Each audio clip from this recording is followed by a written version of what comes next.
Hej, ze strony witam was Dr. 977 w kolejnym odcinku z Mario Forever Powerless Adventure. Pora w takim razie na świat drugi, świat podziemny.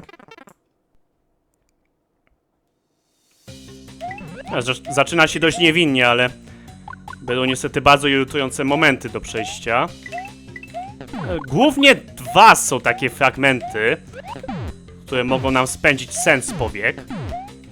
Ale do nich jeszcze dotrzemy, co?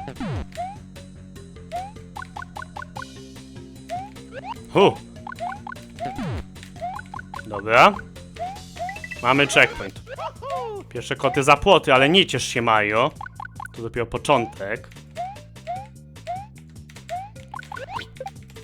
Tak, no niestety kill-offowy bro. Chociaż tutaj nie jest jeszcze taki zły. Jakby nie patrzeć, możemy po prostu go ominąć idąc górą. Tylko tu jest mały problem. Głową muru nie przebijesz, co? A jako że gramy w Powerless Adventure, nie dostaniemy tutaj żadnego buraka. Więc wszystko, co możemy zrobić, to czekać, aż pan górnik łaskawie nam otworzy drogę. Oczywiście nie zrobi tego. Będzie rzucał po podłodze.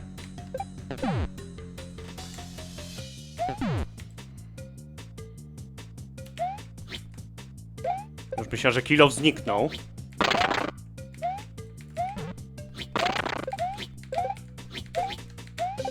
Okej, udało się. No nie jestem fanem. Sam wróg aż tak bardzo mi nie przeszkadza, ale jak jesteśmy zmuszeni do tego, żeby czekać, aż ten wróg nam zniszczy bloki, by móc przejść, to już się dzieje straszna rzecz, naprawdę. Bardzo nie lubię czekać, aż łaskawie rzuci ten kill-off ten jeden raz, żebyśmy mogli przejść. Spoiler, nie zrobi tego, a przynajmniej nie od razu. Tak czy inaczej, poziom wodny. Z dość ciekawym gimmickiem. Co jakiś czas wyskoczy rybka z lewej strony ekranu, płynąc mniej więcej na naszą wysokość, a następnie, gdy nas nie złapie, to z prawej strony ekranu jeszcze przez chwilę próbuje nas dorwać, aż w końcu znika. No niestety co jakiś czas ta rybka wróci, więc to myślę jest główna trudność tego poziomu. Unikanie tego całego tatałaństwa, jednocześnie nie wpadnięcie na zieloną rybkę. Chociaż z tego co widziałem w folderze z grą, to poziom ten został znerfiony. W notatniku było napisane właśnie, że etap 2.2 został znerfiony, ale nie wiem jak bardzo, bo nie grałem we wcześniejsze wersje. No zobaczymy w każdym razie, czy teraz jest wystarczająco łatwy, czy nie.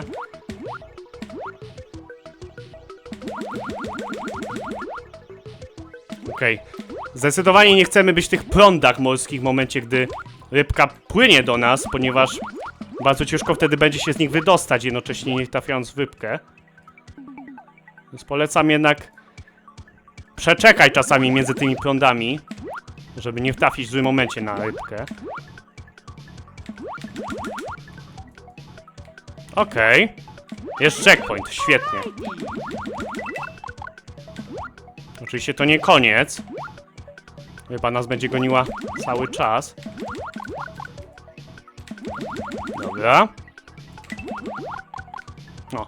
Plus jest taki, że zawsze zachowuje się tak samo. Wypływa z lewej strony, goni nas mniej więcej na naszej wysokości, a później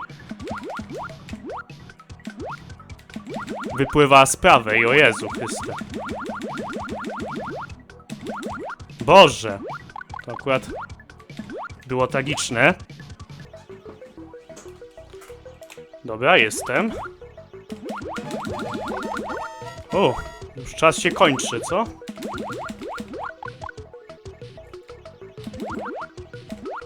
No na szczęście okazuje się, że grę możemy zapauzować używając Ctrl plus P, mimo że samo P gry nie pauzuje. Bardzo dziękuję Ezolowi, że mi o tym powiedział, bo nie wiedziałem. Więc jak na przykład ktoś do mnie dzwoni, to mogę kliknąć już to Ctrl i P.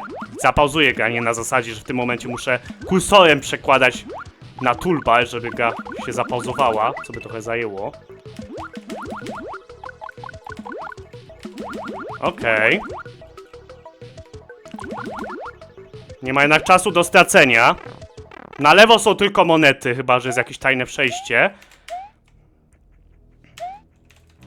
Ale zakładam, że twórca liczy zielone grzyby, one-upy jako power-upy, dlatego ich nie uświadczymy pewnie, co? Niestety. Bo przynajmniej jeszcze żadnego one-upa w tej grze nie uświadczyłem. Same monety. No, oczywiście też z nich będzie mi one-upa, ale musimy aż 100 takich monet zdobyć. Trochę to zajmuje na pewno. Dobra, w każdym razie pora na zdecydowanie najtrudniejszy poziom w całym świecie. Jezu!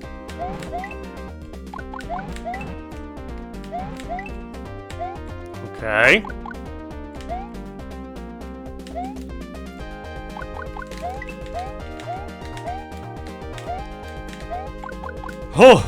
Dobra. Świetnie. Teraz zabić bossa, zanim rzuci młotkiem. Nie jest to na pewno łatwe. Ale się udało.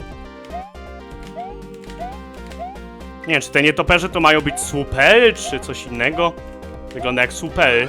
Jeśli chodzi o kolor, ale pod względem samego sprite'a to tak średnio. Tak, teraz jest absolutnie najgorszy moment w całym świecie. To jest ten długi, frustrujący moment, o którym mówiłem. Musimy 2 razy idealnie przeskoczyć nad przepaścią. Udało się, świetnie. Generalnie polecam zrobić tak jak zrobiłem, czyli gdy te zielone rośliny się wysuwają, podejść na prawo i wywabić tę ognistą roślinkę. Co prawda jej nie będziemy widzieć, ale usłyszymy, że ona wyszła i strzela kulami ognia. Będziemy mogli przejść sobie swobodnie.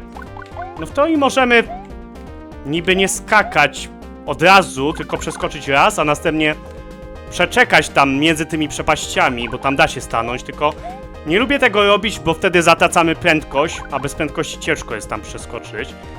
I tutaj mały problem. Platforma jest idealnie ustawiona tak, żebym nie mógł przejść, bo akurat roślinka strzela. No na szczęście te fioletowe roślinki nie wychodzą, jeżeli stoimy przy nich. Dalej to samo. Dobra. O Jezu! Mam dzisiaj farta. Ani słowa. Znowu!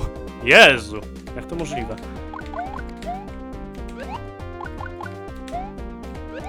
Tutaj polecam nie zabijać tego nietoperza, przynajmniej nie od razu. No to był nie fart. Czemu on akurat na chwilę się zawiesił, nie wiem. Dobra, próbujemy znowu.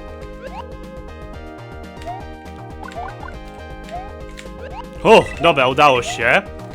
Co prawda możemy przejść dołem, ale mamy tutaj trochę monet i na dole jest masa wrogów, więc mimo wszystko polecam odbić się od tego nietoperza. No niefortunnie było z tą kulą ognia, ale zakładam, że na tyle fortunnych trafów musiał się trafić ten jeden niefortunny. Naturalna kolej rzeczy. Okej. Został ostatni poziom. No, najgorsze za nami, co nie oznacza, że teraz będzie przechadzka po parku, bo wciąż nie jest to łatwe. Mamy Fire Snake'i z Super Mario Bros. 3. Czasami wykonają większy skok, czasami niższy skok, ale mniej więcej wiadomo, w naszą stronę po prostu skoczą i na chwilę się zatrzymają, a później znowu skoczą. Dobra. Świetnie. Uwaga, bo oto disk nad nami. Trąby też nad nami. Dobra.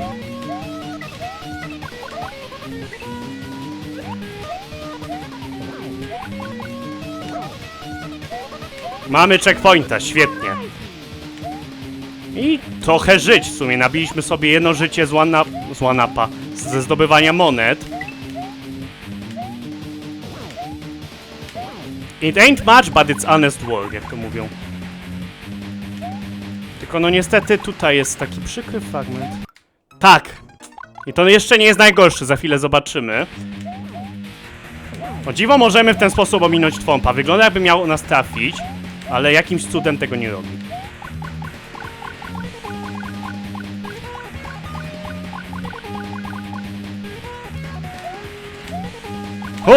Dobra.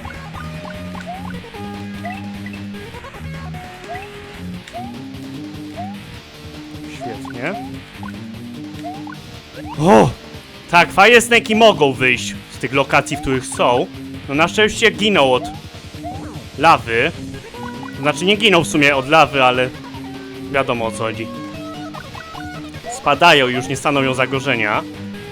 Tu chyba mógłby też wyjść, ale nie jestem pewien. Chociaż może nie.